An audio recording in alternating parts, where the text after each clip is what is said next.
여러분들의 종목 고민들을 속 시원하게 풀어드리겠습니다. 오늘도 여러분들 종목 고민 상담을 맡은 문현진 멘토입니다. 자, 오늘도 시장 상당히 요즘 좀 잘 올라가고 있다 보니까 이거 올라가는 거 따라 붙어야 될지 아니면 어떻게 해야 될지 여러분들 고민들 좀 많이 있으실 것 같은데요. 그런 고민들을 저희가 해결해 드리도록 하겠습니다. 오늘도 종목 고민 상담을 전화 상담과 그리고 유튜브 채팅 상담을 통해서 참여 가능하실 것 같고요. 전화는 02-377 이번에 0269번으로 전화 주시면 여러분들 종목 고민들을 저와 함께 전화를 통해서 해결해 가실 수 있을 것 같고요.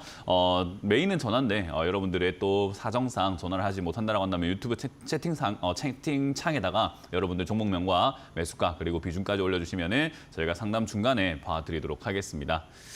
자, 그럼 오늘도 시장에 대한 이야기를 조금 해놓고 바로 출발해 보도록 할 텐데요. 오늘 시장은 0.5% 정도 이렇게 코스피가 올라오면서 마무리가 되었습니다. 요즘 최근 좀 잘 올라오고 있는 모습이고요. 코스닥 같은 경우도 1.5%대 상승을 해주면서 올라오다 보니까 생각보다 상승을 잘하고 있다. 그러니까 지금 사야 될까 뭐 이런 고민들 좀 하게 될 것 같습니다.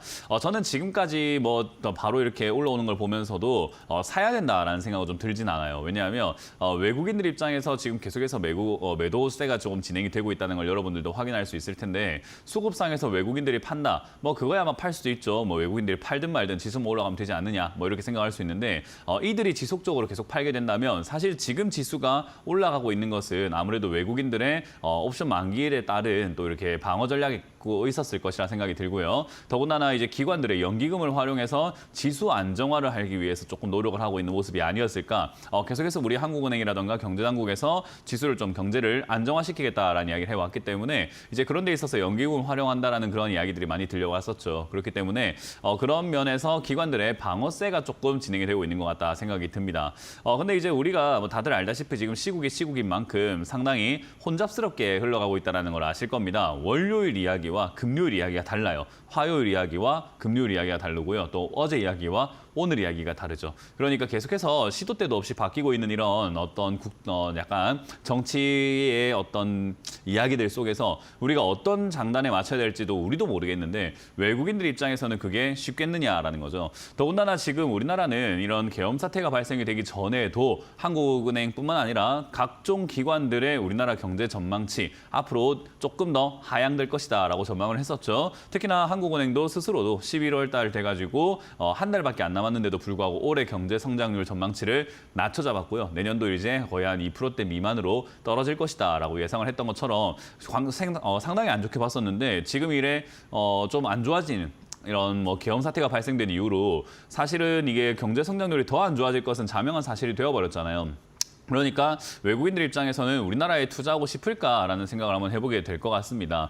그래서 지금 이제 외국인들 입장에서는 이제 올라간다고 해도 나쁠 게 아닌 게 매도를 하는 데 있어서 여러분들 생각 한번 해보세요. 내가 종목을 팔고 나가야 되겠다라고 생각하는데 주가가 빠지는 게 좋겠습니까? 아니면 주가가 올라가는 게 좋겠습니까? 당연히 내가 파는 데 있어가지고 주가가 내려가는 것보단 올라가는 게 낫겠죠. 왜냐하면 한 푼이라도 좀 더 비싸게 팔 수 있잖아요. 그렇기 때문에 그런 면에서 이제 비중을 좀 줄이고 있는 것이 아닌가 생각이 좀 들고요. 또 내년 상반기까지 내년 한 3월 정도까지 계속해서 우상향을 한다고 하더라도 사실 이상한 건 없다라고 생각이 듭니다. 왜냐하면 외국인들 입장에서는 팔고 나가기가 좋거든요. 그럼 이게 일시적일 것인가 지속적일 것인가를 생각 한번 해봐야 되고 이 지수를 방어하고 있는 기관과 외국인들의 싸움에서 누가 이길 것인가를 생각을 한번 해봐야 될 것 같아요.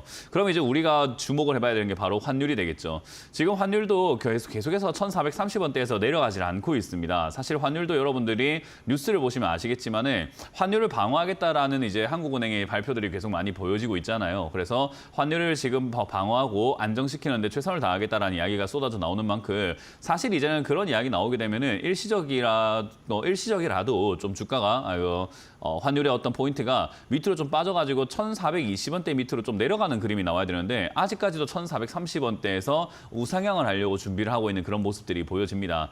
그 말은 환율은 지금 쉽게 내려오질 못하고 있는 부분이고 환율이 내려오지 않는다는 말은 결국 외화가 계속 유출되고 있다라고 생각하시면 돼요. 그러니까 지수는 조금 올라가는 것 같아 보이지만 결국 시장에서 돈은 나가고 있구나라고 생각을 하시면 될 것 같고요.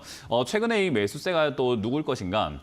지수 매수세가 누굴 것인가 생각 한번 해보게 되면 방송을 보면 압니다. 우리 개인 투자자들은 자기들이 생각을 해가지고 자기가 판단을 통해서 주식을 하는 것이 아니라 아무래도 방송 참고를 굉장히 많이 하고 방송의 영향을 상당히 많이 받을 수밖에 없는데 수많은 전문가들이라든가 경제방송에서 지금이 바닥을 다지고 있는 자리다, 지금이 기회다라는 이야기를 하고 있고 불확실성이 해소가 됐다라는 이야기들도 하고 있는데 저는 지금 당장 내일도 탄핵 투표 어떻게 될지 모르겠는데 뭐가 불확실성이 해소가 됐다는 건지 그리고 탄핵 투표가 진행이 또 돼서 가결이 된다고 하더라도 헌법재판소에서 또 어떻게 될 건지 조기 대선은 일어나게 될 건지 안 일어나게 될 건지 뭐 지금 뭐 야당 대표의 사법 리스크도 어떻게 해소가 될 것인지 하나도 모르겠는데 무슨 불확실성이 어떻게 해소가 되고 어떻게 제거가 됐다는 건지 잘 모르겠습니다. 그래서 저는 개인 투자자들의 지금 매수세가 조금 이제 좀 거세다. 이건 지금 제가 말하는 개인 투자자들은요. 여기서 말하는 수급으로서의 개인을 이야기하는 거 아닙니다. 수급은 개인이 매도한다라고 나와 있지만 이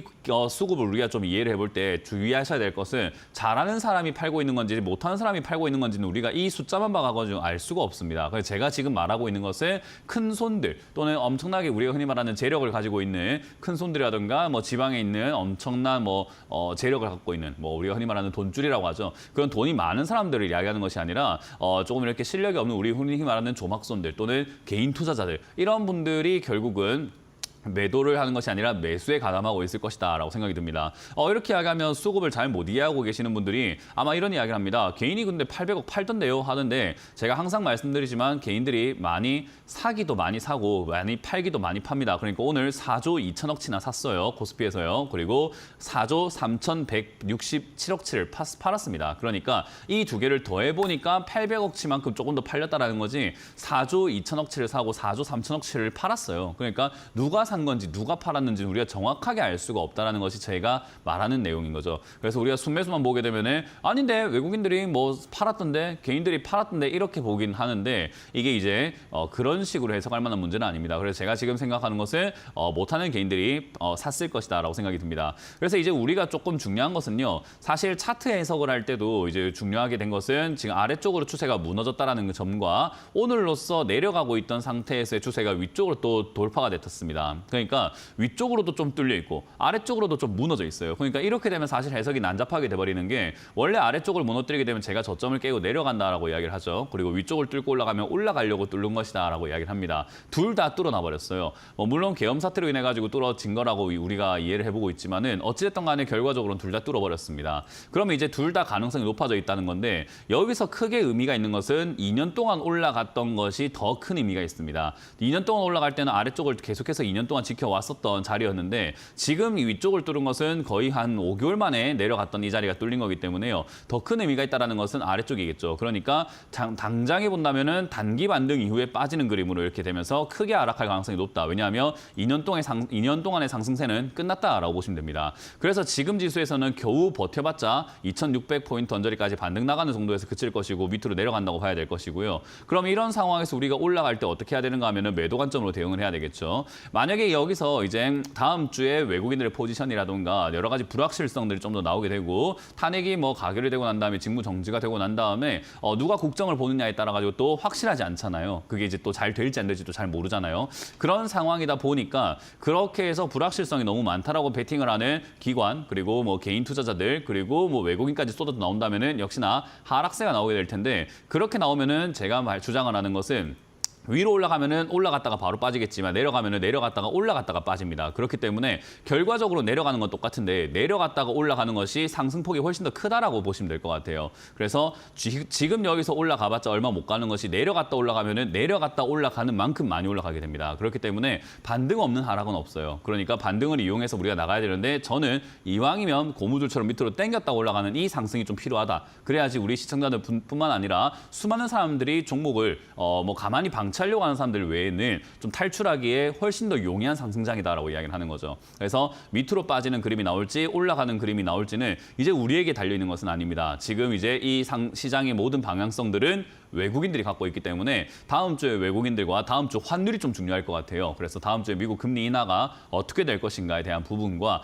지금 우리나라 또 정세가 어떻게 바뀌어 나갈 것인가에 대한 내용들을 우리가 좀 추적을 하면서 계속해서 외국인들의 매도 물량이 이어지는 것과 그리고 환율이 자리를 잡지 못하고 이제 계속 올라가는지 그거를 확인을 한번 다음 주까지 계속 해봐야 되겠죠. 어쨌든 저도 다음 주가 궁금합니다. 사실 당장 내일도 궁금해요. 내일 이제 탄핵 투표안이 뭐 어떻게 가결되고 부결되고 이게 지금 굉장히 궁금하긴 한데 뭐 지금 분위기상은 뭐 가결된다 쪽으로 가기도 하는 것 같기도 하고 아닌 것 같기도 하고 뭐 그렇단 말이죠. 이게 어떻게 해결될까가 중요한 것 같습니다.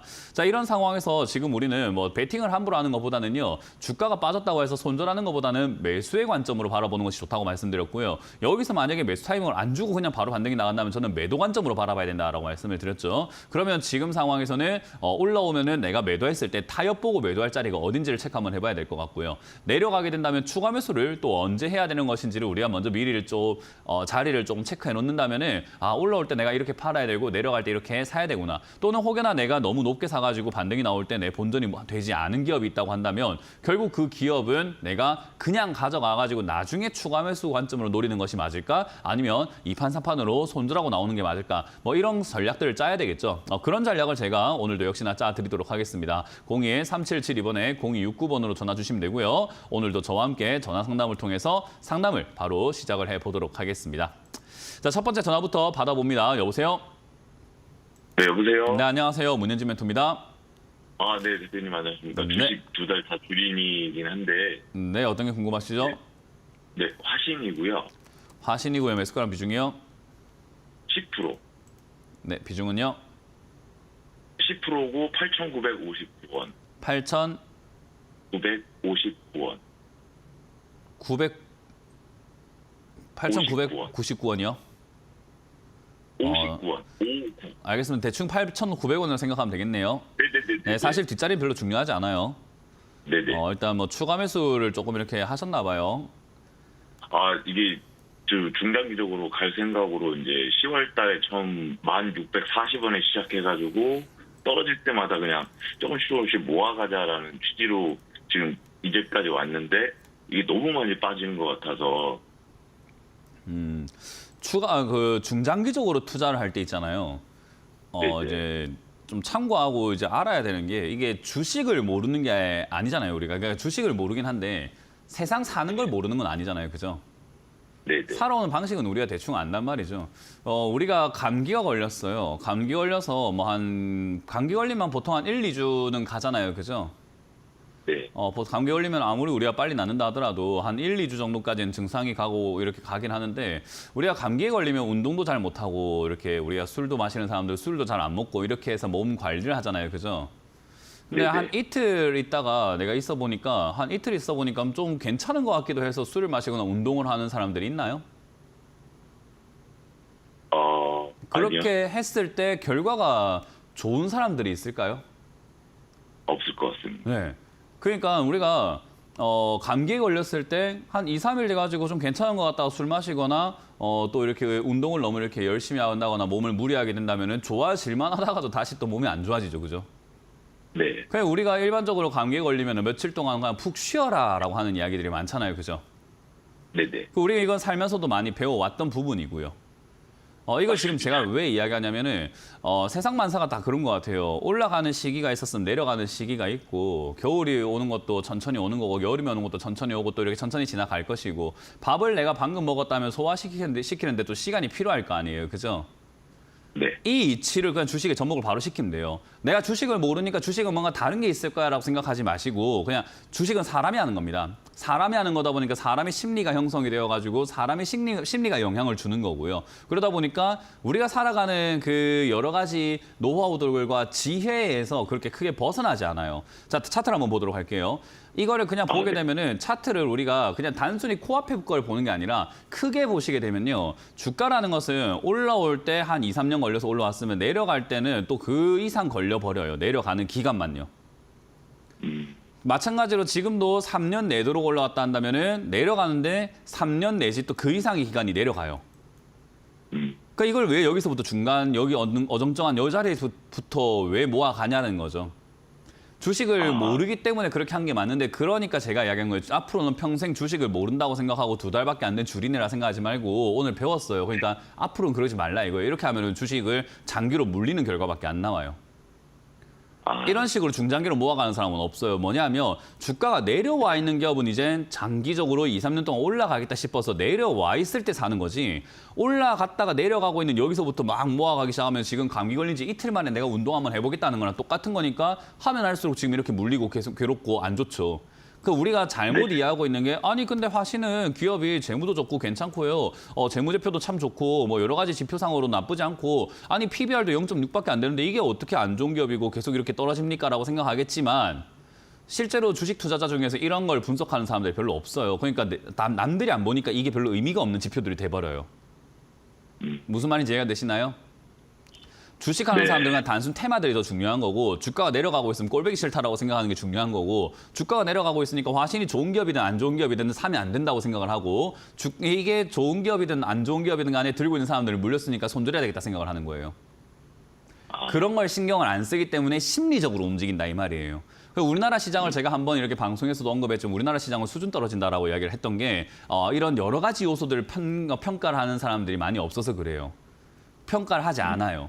우리나라의 개인 투자자들은 그런 걸 공부를 하지 않고 그런 걸 한다 하더라도 마음의 심리적인 요소들로 인해 가지고 많이 휘둘리게 됩니다. 그럼 다른 국가에 비해서 우리나라 시장이 수준 떨어진다는 거 그거 책임질 수 있습니까? 예, 책임질 수 있습니다. 왜냐하면 미국인들은 간접 투자를 하죠. 직접 전문가들이 90% 이상 투자를 하고 있는데 우리나라는 90% 이상이 개인 투자자들이 하고 있는데 개인 투자자들이 제가 2만 명을 만나러 오프라인 강연을 만나봤지만은 그런 걸 분석하는 사람 못 봤어요. 그러니까 시장 자체가 테마 장세로 움직인다 이 말이에요. 감정으로 움직이고 심리적으로 움직이고 테마 장세로 움직여요. 그래서 제가 상담을 할 때 이런 여러 가지 이야기를 하지 않고 화신에 대한 이야기도 안 하고 지금 이렇게 심리적으로 설명을 해드리고 있는 거예요. 이게 훨씬 중요하거든요. 그러니까 결국 화신은 어디까지 빠지냐면요. 좋은 기업이고 안 좋은 기업이고 상관없습니다. 2,500원까지 빠지는 거예요. 시간이 걸려서 오랫동안요. 그 정도 빠졌을 때 이제 우리는 어떻게 한다고요? 아, 좋은 기업이 싸다 해가지고 사면 되는 거예요. 그 원래는 화신처럼 내려와 있는 다른 기업을 샀으면 돼요. 그냥 저 2,500원까지 내려와 있는. 그런 걸 사가지고 장기로 모아가서 가져간다고 생각했으면 시간이 지났을 때 많이 올라가서 수익을 볼 수 있는데 얘는 시청자님이 지금 시간이 지났을 때 물리는 것부터 시작을 해갖고 내 매수가 대비해서 엄청 빠져가지고 밑에서 자리 잡고 올라온 데까지 시간이 다 걸려가지고 몇 년이 걸릴지 모르는 그런 투자를 하게 돼버린 거죠. 이거는 지금 이렇게 하면 안 된다라는 걸 제가 방송에서 여러 번 말씀드립니다. 그래서 제가 우리가 이상한 공부하지 말고 심리 공부를 하는 게 훨씬 더 낫다라고 말씀을 많이 드려요. 네. 네, 그러니까 이걸 내가 뭐 선을 긋고 차트를 보고 재무제표를 보고 이랬으니까 아마 뭐 10,000원대부터 해서 모아가야 되겠다 생각을 했겠죠. 좋은 기업인 것 같았으니까. 네, 근데 시장에서는 그렇게 판단하지 않아요. 우리나라 대한민국 주식시장 중에서 재무제표 이거 아니 지금 상담만 대충 보더라도요. 매출이 얼마 나오는지 영업이익이 어떤지 안 보는 사람들도 많은데 무슨 이런 걸 분석을 해서 우리가 투자를 하겠습니까? 우리나라는 그런 거 투자해서는 안 돼요. 그래서 항상 그걸 기억하시고 좋은 기업 맞습니다. 근데 장기로 모아가기엔 너무 골치가 아프고요. 다행스러운 건 10%밖에 안 들어갔다는 건데 10%밖에 안 들어갔다는 것은요. 결국 주가가 많이 빠졌을 때 비중을 왕창 늘려버리면 지금 매수한 것과 희석이 돼요. 우리 왜 검은 잉크 한 방울이 있고 물이 거의 뭐 여기 양동이만큼 이렇게 있다면 그 검은 물이 좀 들어가 있다 하더라도 양동이로 희석시켜버리면 약간 맑은 물이 될 수 있잖아요. 그죠? 약간 그런 개념으로 생각하시면 돼요. 밑에서 추가 매수를 왕창 해버리면 돼요. 대신에 그 밑에까지 내려갈 때까지 손대면 될까 안 될까요? 안 됩니다. 네, 검은 잉크를 자꾸 늘리면 안 돼요. 그러니까 그래서 제가 내려갈 때마다 추가 매수를 하지 말고 비중을 늘리지 말라. 이건 지금 애초에 잘못 투자하신 거고 주가가 완전히 바닥을 잡고 빠질 때까지 내버려둬라. 그 빠질 때가 화신과 같은 이런 기업들은 2년, 3년 더 내려가야 될 것 같은 느낌입니다. 그래서 한 2, 3년 뒤에 추가하면서 해야 되니까 더 이상 손대지 말고 그때까지 수익 낸다 생각하지 말고 다른 종목을 좀 더 연구해 보시는 게 낫고 2, 3년 뒤에 추가 매수를 해서 올라갈 때 이득 보는 관점으로 대응을 하시는 게 좋을 것 같아요. 이건 없다 생각하세요. 혹시나 운이 좋아서 이번 장세에서 반등이 좀 나와서 8,000원 내지 8,500원까지 올라온다면 바로 잡을 수 있는 기회입니다. 매도 때린 다음에 이제 아래쪽으로 내려갔을 때 다시 산다 생각해서 기다리시거나 아니면 화신으로 꼭 돈 벌 필요 없잖아요. 다른 기업이 주가가 많이 빠져 있다면 그 많이 빠진 자리를 연구해서 아까 말씀드렸던 것처럼 그런 거 사보세요. 감사합니다. 머릿속에 확실히 각인시키도록 하겠습니다. 네, 지금 뭐 알고 계시는 지식 같은 거 다 그냥 오늘 그 쓰레기통에 딱 버리셔도 괜찮아요. 제가 장담할게요. 지금 제가 말했던 게 훨씬 중요해요. 네, 그렇게 하시길 바라겠습니다. 네, 감사합니다. 네. 다음 상담 이어가겠습니다. 여보세요? 여보세요? 네, 안녕하세요. 문현지 멘토입니다. 예, 안녕하세요. 네, 어떤 게 궁금하세요? 하나기술이요. 뭐라고요? 하나기술이요. 하나 기술이요? 기술. 네, 매수가랑 비중이요? 매수가는요. 34,000원이고요. 네, 비중 21%요. 네. 일단 추가 매수는 안 하는 게 나을 것 같아요. 네. 네, 추가 매수를 하기에 좋은 업황도 아니고 좋은 상황도 아니어가지고 하지 않는 게 좋을 것 같습니다. 일단 사실 우리나라 2차전지가 한때 8월, 작년 8월에 굉장히 뭐 핫하다, 좋다라는 이야기를 굉장히 많이 해왔었는데 저는 그때 개미 무덤 될 거라는 이야기를 정말 많이 했었거든요. 그래서 사지 마라라는 네. 이야기를 했었고 사실 2차전지는 지금 중국이 잘 나가고 있으니까 우리나라는 위협이다라고 제가 주장을 했는데 그때 여론의 문매를 맞았다라고 하죠. 사람들이 2차전지가 다들 좋다고 하는데 네가 뭔데 안 좋다고 하냐? 네가 2차전지에 대해서 뭘 아냐라고 하는데 2차전지는 잘 모르는데 주식은 더 잘 아는 것 같습니다. 결국 내려온 상태가 돼버렸고 지금도 저는 사면 안 된다라고 생각을 해요. 2차전지가 지금 물려있는 사람들이 반등이 나가서 탈출할 수 있는 기회가 생길 뻔했으나 이번에 계엄 사태가 터짐으로 인해 가지고 2차전지가 반등 나갈 가능성이 살짝 사라지게 되었습니다.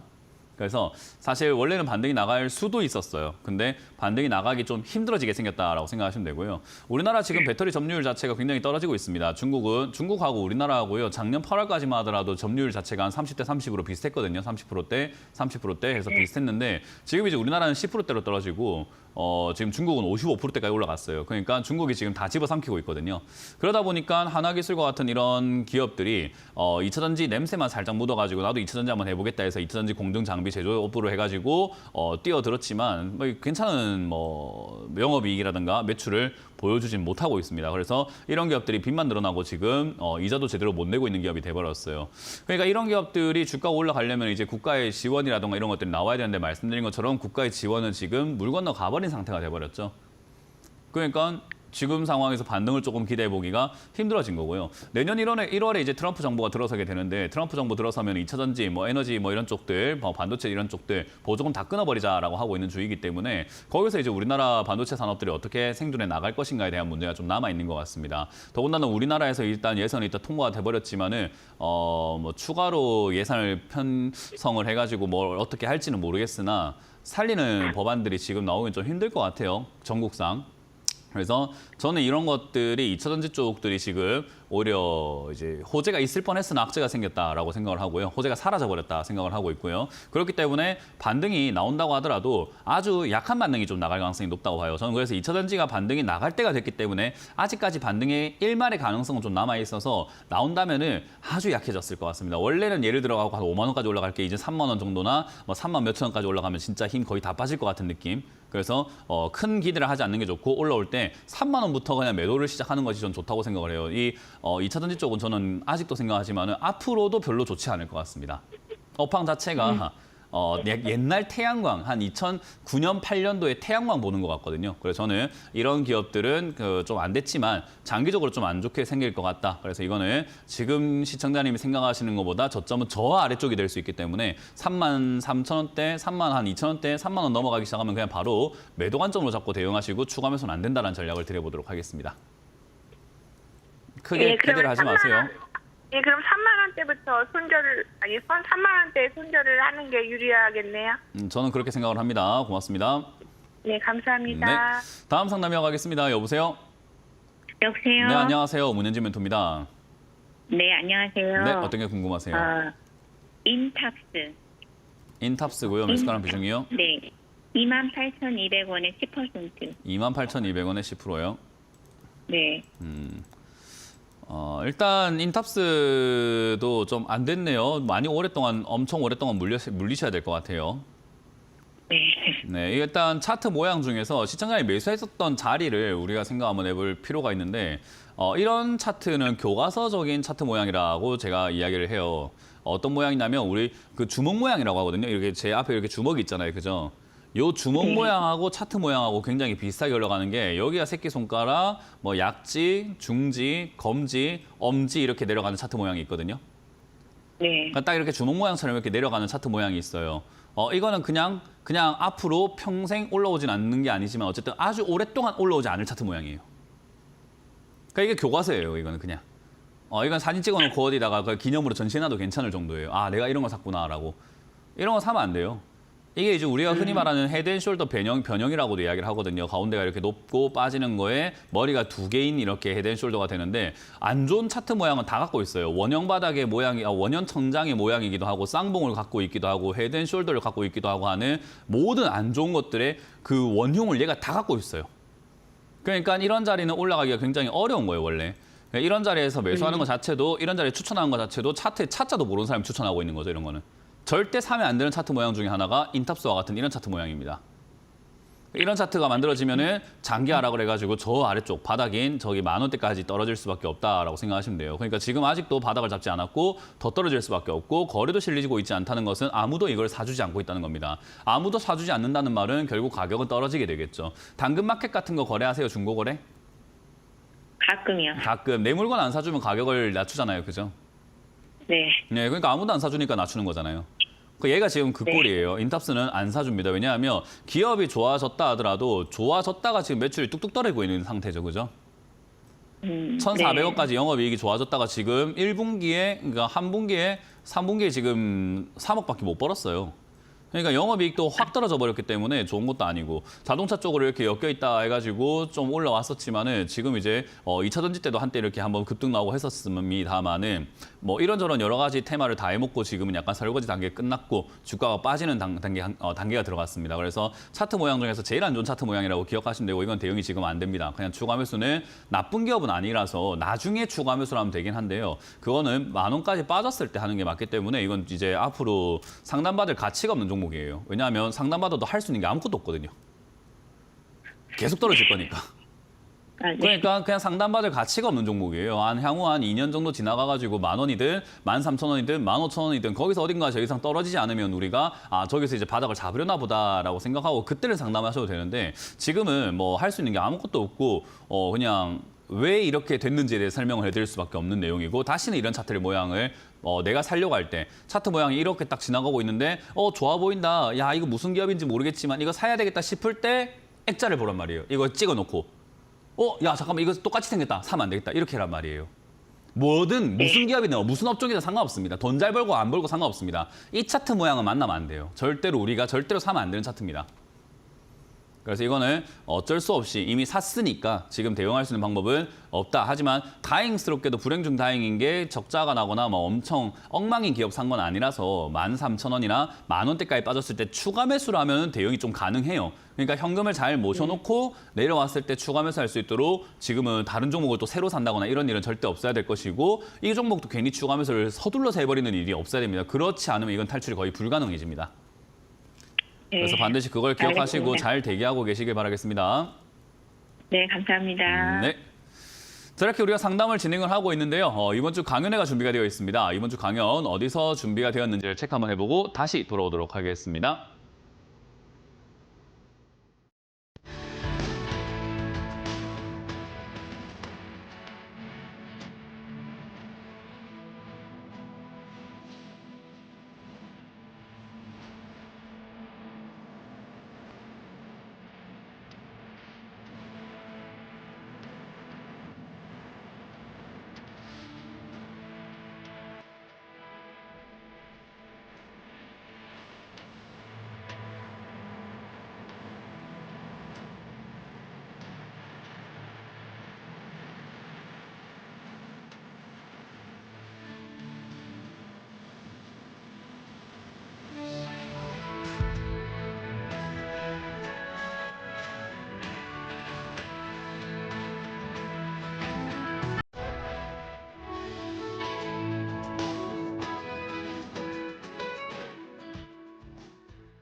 네, 이번 주 강연 잘 보셨죠? 이번 주는 제가 일요일만 준비가 되어 있습니다. 내일은 아쉽지만 없어요. 내일은 제가 또 다른 일이 있어가지고 못 보고요.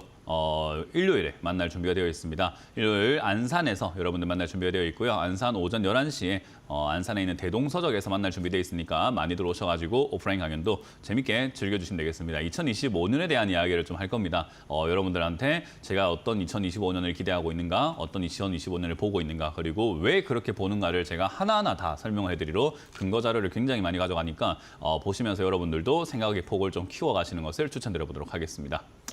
자, 그럼 여러분들 종목 고민들 유튜브에 올라와 있다고 합니다. 유튜브에 올라온 종목을 하나하나 보도록 하겠습니다. 바로 출발해 보도록 하죠. 대덕전자입니다. 대덕전자를 25,000원에 매수를 하셨고요. 비중이 16%라고 하셨는데 진단 부탁드립니다라고 하셨습니다. 사실 대덕전자도 좋은 차트 모양은 아니죠. 이게 이제 별로 좋은 차트 모양은 아니에요. 우리가 경계해야 되는 모양 자체가요. 올라와서 옆으로 가고 있는 모양이에요. 그러니까 아까 봤던 제가 뭐 최악의 차트 모양이다 해서 인탑스를 설명해 드렸는데 그것도 올라와서 옆으로 가는 건 똑같습니다. 그러니까 올라와서 옆으로 간 다음에 올라가는 그런 기업들이요. 많이 없어요.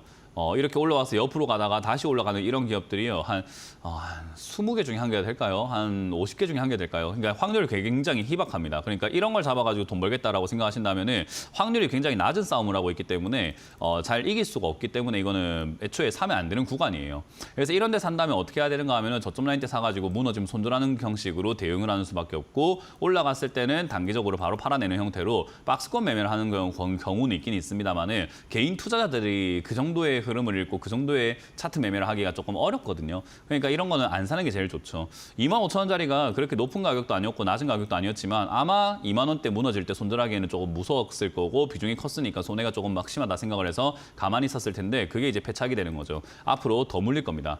이거는 지금 올라오기 굉장히 힘들다 보시면 되고요. 밑으로 쭉쭉 빠져가지고 한 7,500원대 이렇게 자리 잡아가지고 올라가거나 해도 가능성이 저기서 좀 가능성이 보일 수 있고요. 7,500원짜리고 지지가 된다는 보장도 없습니다. 이런 자리들은 상장된 지가 그렇게 얼마 안 된 상태에서 우상향하다가 빠져버리고 있는 꼴이기 때문에 사실 이건 7,500원짜리가 무너져서 5,000원대, 4,000원대 자리 잡을지도 몰라요. 그러니까 2만 원 손절 안 한 게 패착이 된다는 게 그 말입니다. 그래서 지금은 어쩔 수 없이 손실이 너무 커져 있기 때문에 추가 매수는 안 하는 게 나을 것 같고요.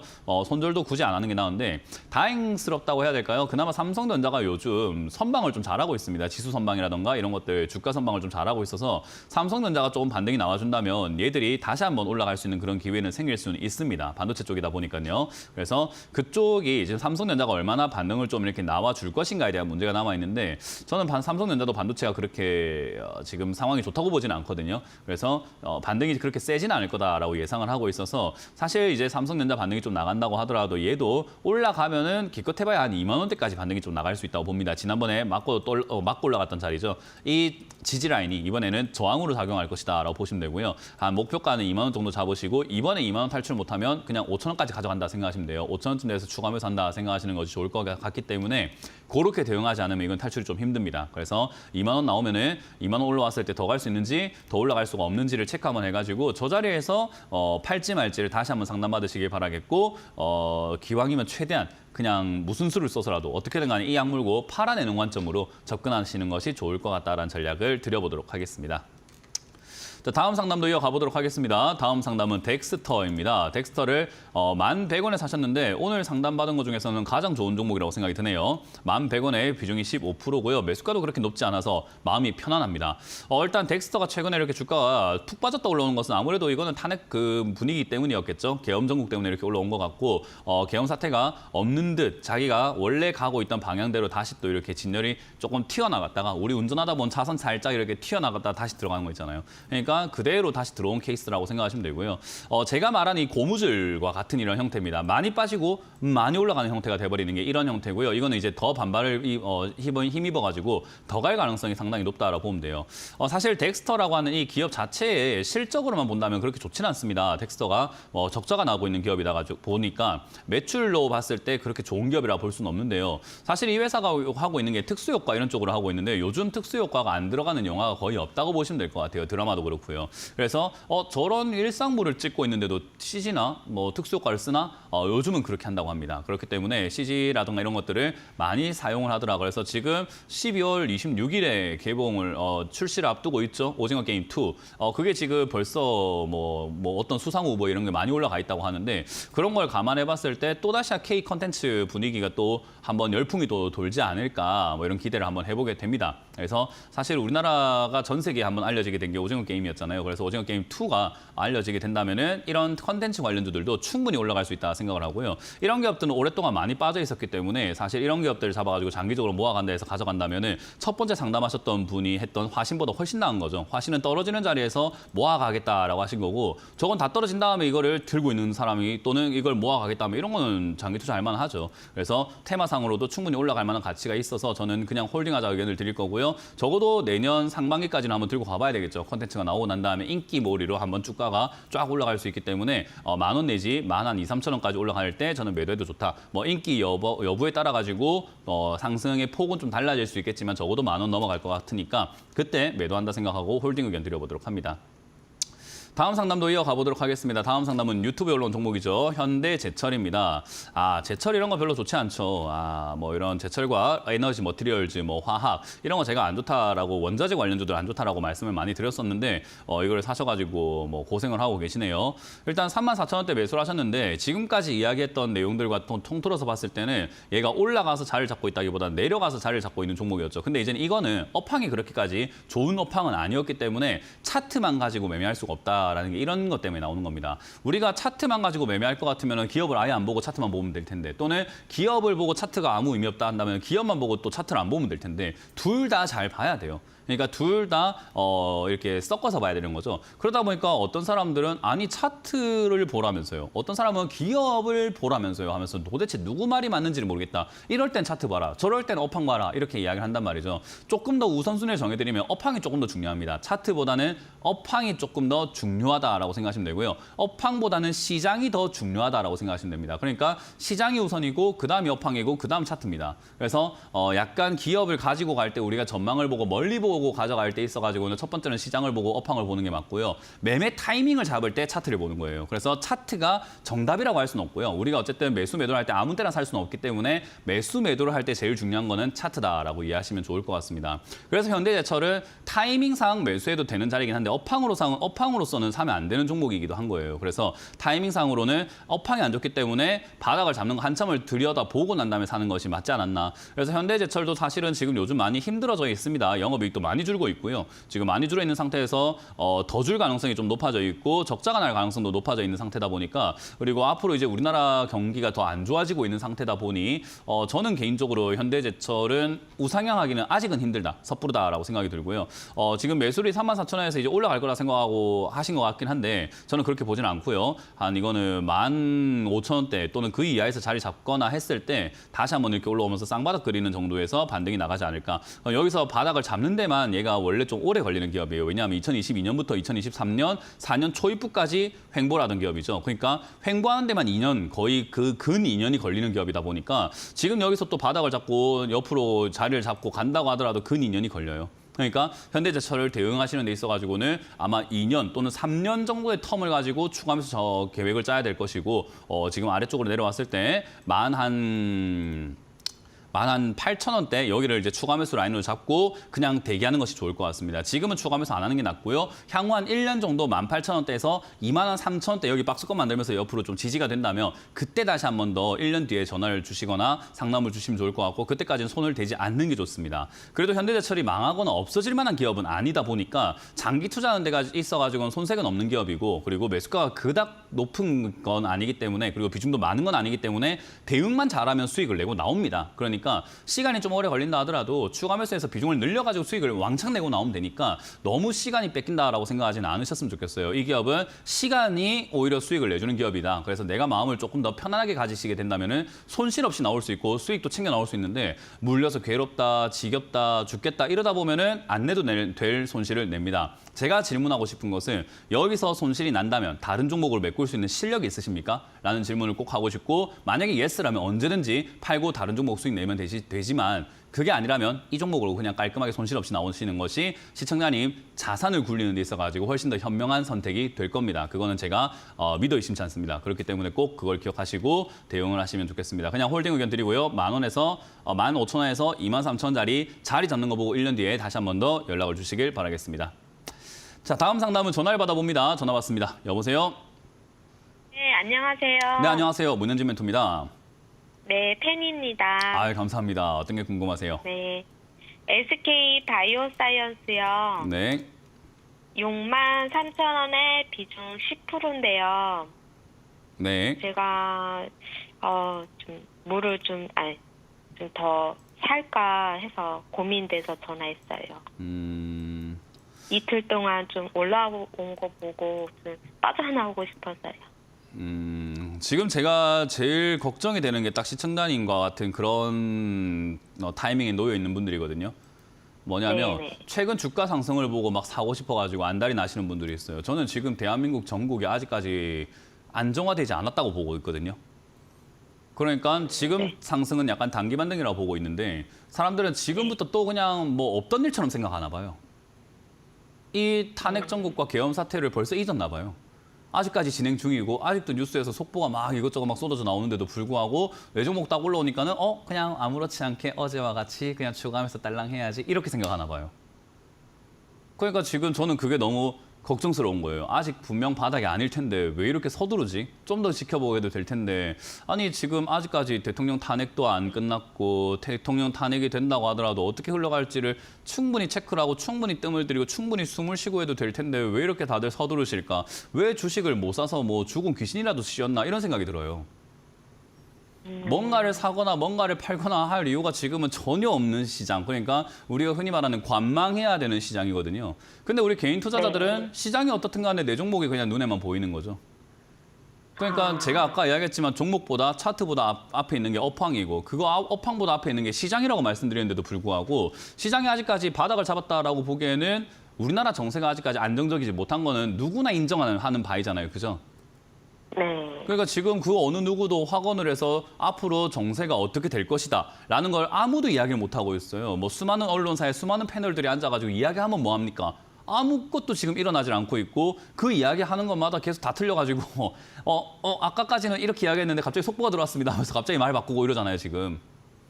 그러니까 네. 지금 그런 상황에서 지금 약간 살짝 반등이 나왔을 때 이거를 매수 기회다라고 착각하시는 분들이 좀 많은 것 같은데 저는 아니라고 보고 경계해야 되는 시기다라고 보고 있거든요. 아직까지 아무것도 없는데 그냥 단순 기대감으로 올라왔다라는 거예요. 물론 SK 바이오사이언스는 호재가 있었습니다. 최근에 화이자에서 뭐 이렇게 나와가지고 화이자 뭐 승소했다 뭐 이런 뉴스가 있긴 있더라고요.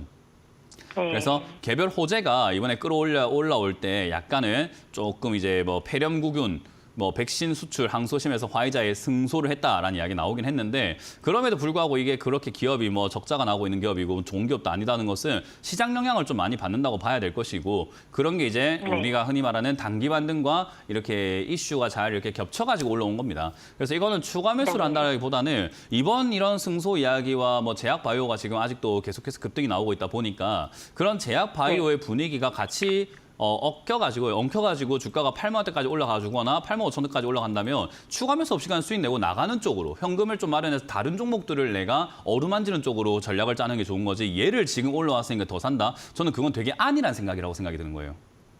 아, 네. 그 시장을 이 봐야죠. 가격에 그냥 갖고 추가 매수를 하는 게 있어도- 아니라 내일 그 국회 방송을 좀 보세요. 네. 내일 국회에서 뭐 하죠? 탄핵 결정. 네, 그게 어떻게 되는가부터 봅시다. 네. 지금 그거 어떻게 될지는 모르겠는데 뭐 SK 바이오사이언스가 어떻게 될지가 뭐가 중요합니까? 그것도 불발나거나 뭐 잘못되거나 하면 또 외국인들 또 나갈 거 아니에요. 네. 그러니까 원래 또 주가 푹 빠지면 얘 또 빠질 거 아니에요. 그러니까 지금 이게 우리가 사실 요즘 종목 상담하는 게 별 의미가 없는 게 진짜 별 의미가 없는 게 내일 어떻게 될지는 몰라요. 아, 다음 주가 또 그럼 어떻게 될지 전문가님, 이거 만약에 기다렸다가 이제 평단가 오면 그때 그냥 아니요, 전략에도- 평단가보다는 아마 6만 5천 원, 7만 원대 넘어가기 시작하면 그때 다시 한번 연락을 주시고요. 이거는 기억하셔야 돼요. 시장이 안 좋은데 얘가 올라가게 된다면 홀딩해서 가져가는 것이 좀 유리합니다. 그거는 원리상으로는 딴 데 돈이 안 가는 얘 쪽으로 몰려 들어가기 때문에 원래 10% 올라갈 게 한 20%, 30% 올라가는 그런 경향이 있기 때문에 시장이 안 좋은데 얘만 갑자기 올라간다면 호재가 있어서 올라간다면 그거는 조금 더 홀딩해서 수익률을 키우는 게 나은데 시장이 안 좋아서 빠지면 그냥 냅두세요. 시장이 좋아서 같이 올라가는 것도 그냥 냅두세요.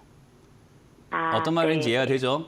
시장하고 네, 역행했을 경우에만 우리가 홀딩을 하는 거지 그 외에는 그냥 냅두는 게 맞습니다. 그래서 시장이 좋아서 올라온다? 그러면 시장이 좋아서 올라온 게 아니니까 얘가 같이 올라가고 시장 올라가면서 같이 올라간다고 하면 계획대로 6만 5천 원쯤 되면 팔면 되는데 장이 내일 월요일부터 푹푹 빠지는데 얘가 하면 6만 5천까지 올라간다 그러면 홀딩하는 게 맞다 이 말인 겁니다.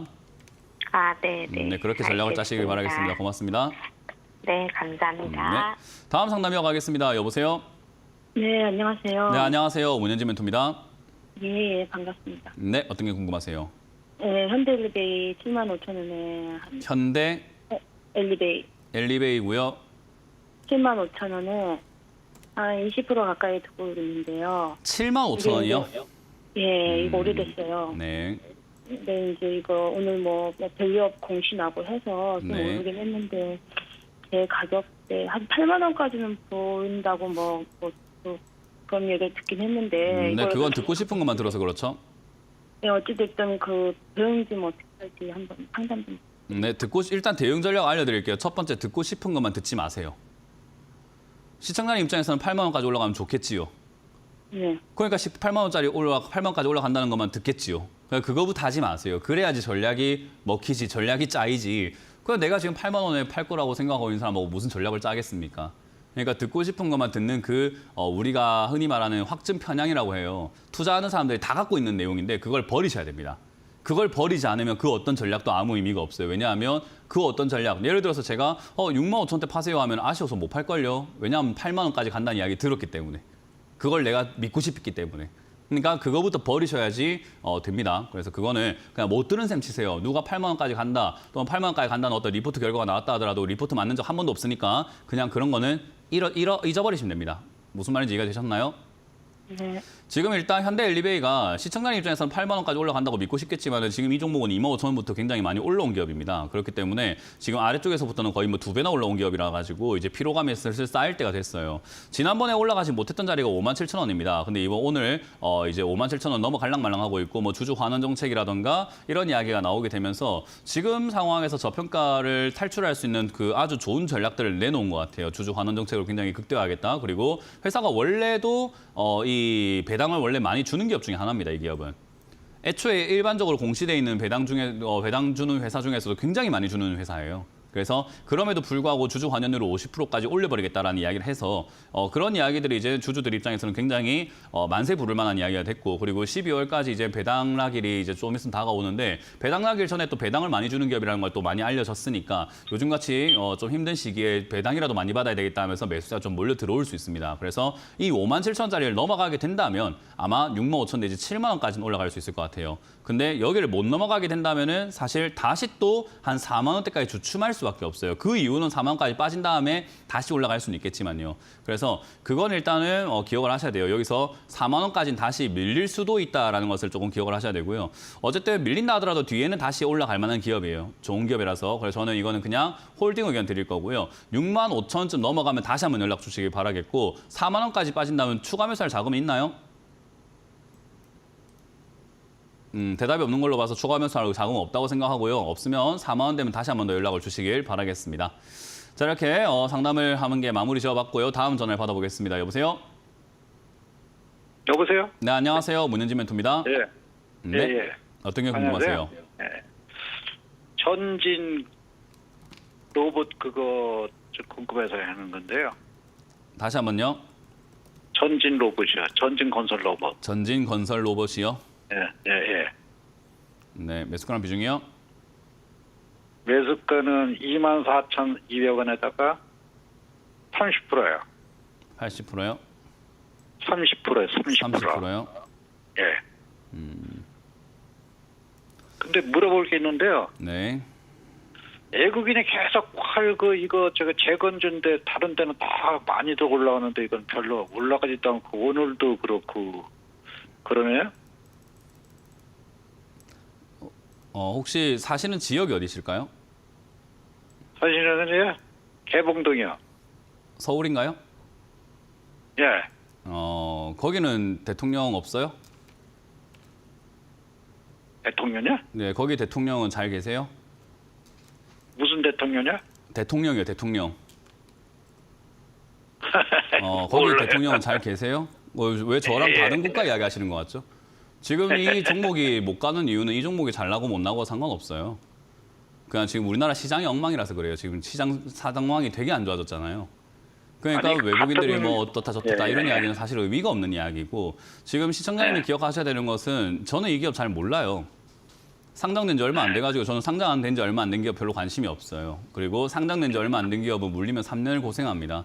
그래서 시청자님한테 지금 제가 해드리고 싶은 말은 그냥 그런 거 생각하지 마시고 단타 치고 나와라. 단타를 치신다고 한다면은 기업이 뭐 좋고 안 좋고 아무 상관없습니다. 차트만 딱 선 긋고 차트 매매하시고 나오시면 됩니다. 지금 우리나라 국제 정세 별로 안 좋기 때문에 이 외국인 사고 안 사고 이건 아무 의미가 없습니다. 그래서 22,500원이 무너지면 손절하시길 바라겠고, 28,000원까지 올라가면 수익을 내서 그냥 바로 깔끔하게 팔아치우는 형식으로 대응하시길 바라겠고, 지금은 신규 매수하는 건 별로 안 좋은 시장이라는 것만 기억하시면 되겠습니다.